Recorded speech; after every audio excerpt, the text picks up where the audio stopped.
Bonjour les photographes, bienvenue sur la chaîne La Pause Benoît. Aujourd'hui, je vous retrouve pour la deuxième vidéo sur le plugin On1 FX. Yes!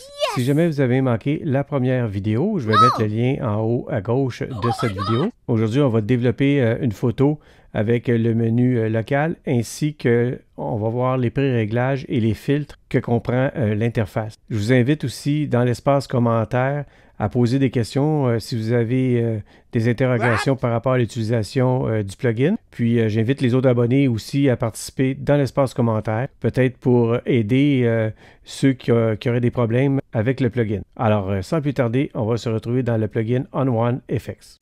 Alors pour commencer, j'ai un complément d'information pour faire suite à la première vidéo.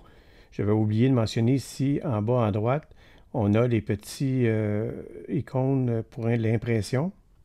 On a l'icône du partage, l'exportation, et si on veut masquer à droite les réglages, on peut le faire également.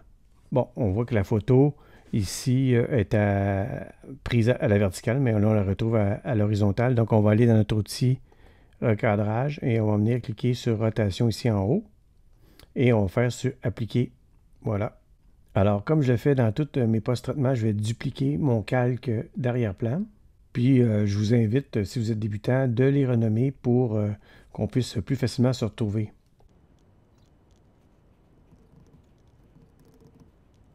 Alors, je vais vite passer en revue les pré-réglages que le plugin nous offre, mais je vous invite, avec la pratique, à essayer ces pré-réglages-là, puis cette appli peut-être à les modifier, à les mettre à votre sauce. Pour commencer, on va avoir ici le pré-réglage, tout ce qui est l'intelligence artificielle. Alors, on va cliquer dessus, puis ça vient sur différentes rubriques. Moi, rapidement, je vais en choisir un pour la photo, puis je vais vous montrer rapidement comment ça fonctionne. On va choisir, par exemple, paysage. Puis là, évidemment, le plugin nous offre déjà des pré-réglages faits. Alors, là, en passant évidemment le curseur dessus, on peut voir un peu les résultats que ça va donner. Maintenant, je vais choisir Punch ici. Alors, vous voyez ici, au niveau de l'effet, c'est un réglage qui s'appelle vignette. Alors, on peut venir le régler ici avec la luminosité, la taille, la progressivité, la rondeur. Donc, c'est des pré-réglages pour celui-là, du moins qui s'applique sur la vignette.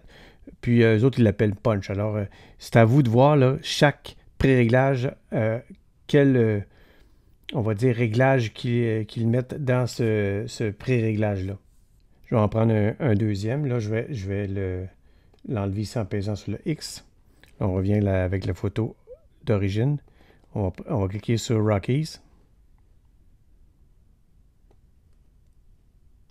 Alors ici, vous pouvez avoir accès au petit curseur fondu qui vous donne plus ou moins l'application du pré-réglage.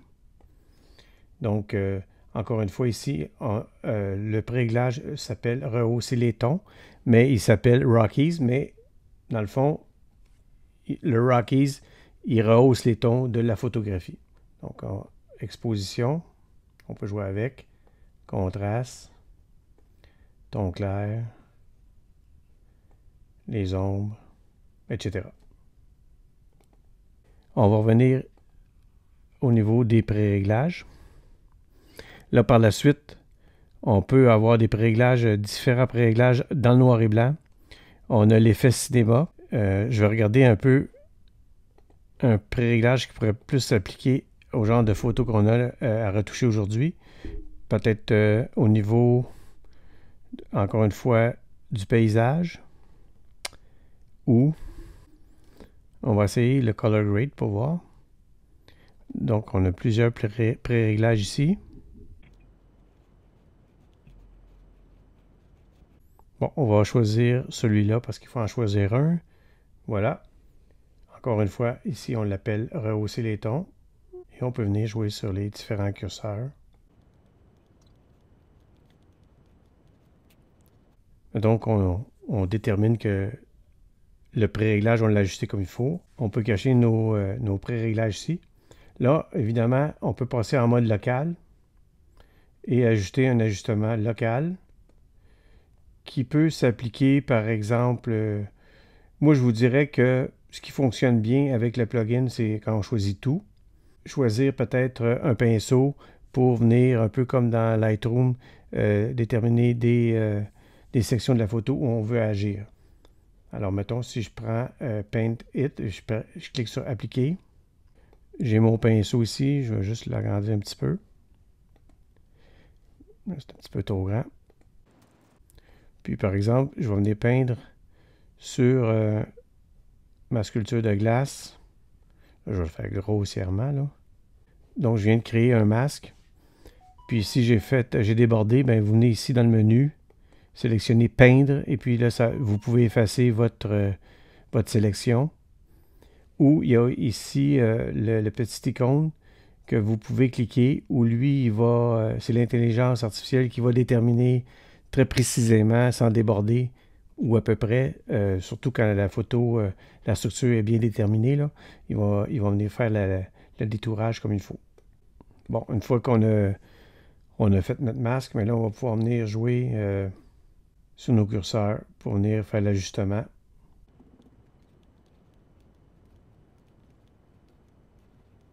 Ici, on voit, c'est déjà des pré-réglages dans le pré-réglage, si on veut, qui vont jouer sur alléger la lumière. Mais là, ça vient défaire vos setups que vous avez fait manuellement. Puis ici, à ne pas oublier, ici, je ne sais pas pourquoi il n'apparaît pas, mais il y a toujours montrer l'ajustement ou le cacher. Si je clique dessus, ça va venir le cacher. Voilà. Puis ici, on veut leur montrer, on reclique dessus. Ici, si on veut désélectionner ni plus ni moins notre ajustement. Alors, vous voyez, on peut composer, on peut jouer sur deux plans, soit complètement une retouche en mode local ou travailler avec un pré-réglage et le peaufiner en local. On a le choix. Éliminer mes ajustements ici. On a les onglets en bas qui permettent de réinitialiser pour remettre à la photo d'origine. Maintenant, je vais vous montrer ici les effets. Je vais ajouter un filtre. Là, encore une fois, on peut sélectionner pour retoucher sur l'ensemble de la photo. Non. L'arrière-plan, le premier plan, l'architecture. Comme vous pouvez voir, là, l'architecture, on a une maison en arrière, mais il détecte très mal. Là. Parce que les arbres, je présume. Là. La flore sont un petit peu mieux au niveau des arbres. L'eau, mais il n'y a pas d'eau. La neige, ben, il devrait sélectionner tout ce qu'il y a en bas, mais il ne le fait pas. Le ciel, ben, grosso modo, il le fait, mais disons que c'est jamais comme Lightroom. Vous pourriez le sélectionner puis après le peaufiner avec votre pinceau. Mais disons que je préfère directement travailler avec le pinceau. Ici, on a les différents filtres. Par exemple, si je choisis noir et blanc. Vous voyez, ça s'applique directement sur ma photo. On a le filtre ici. Là, je peux jouer selon les différentes couleurs de mon image. Je peux jouer sur les tons, les contrastes. Et encore une fois, je peux jouer sur l'opacité. Là, évidemment, la couleur va revenir. Et je vais réinitialiser et éliminer mon filtre. En terminant, je vais faire une retouche rapide, là, seulement qu'en local.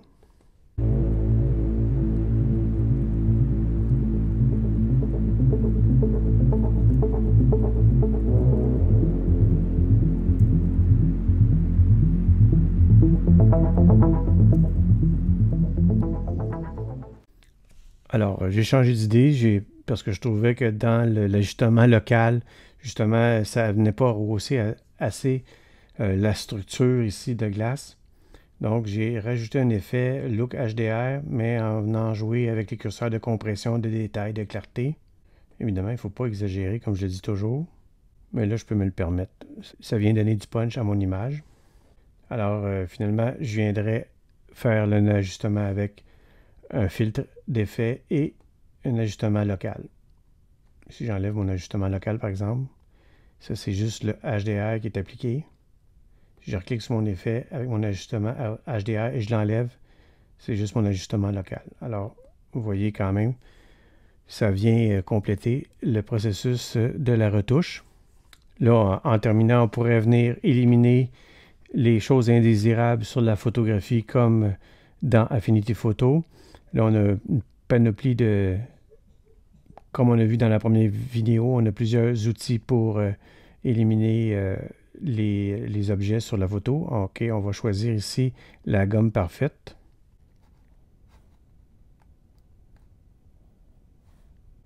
Pour faire rapidement, là. Alors, j'irai comme ça sur la retouche. Peut-être éclaircir encore un tout petit peu. Mais on peut voir qu'avec le plugin, il faut vraiment s'habituer avec le plugin, voir ses forces et ses faiblesses. Mais on peut arriver à faire de la belle retouche avec quand même. Puis, disons que pour le prix qu'on l'a payé, pour ceux qui l'ont eu la chance de le télécharger pendant la période qui était prévue, ben c'est un plus au niveau de notre post-production et de notre retouche photo. Et c'est comme ça que se termine la petite série sur le plugin On-One Effect. Comme je le disais auparavant, si vous laissez des commentaires ou vous avez des questionnements, vous le faites en bas de vidéo. Et puis, je vous remercie de votre attention et on se dit à la prochaine.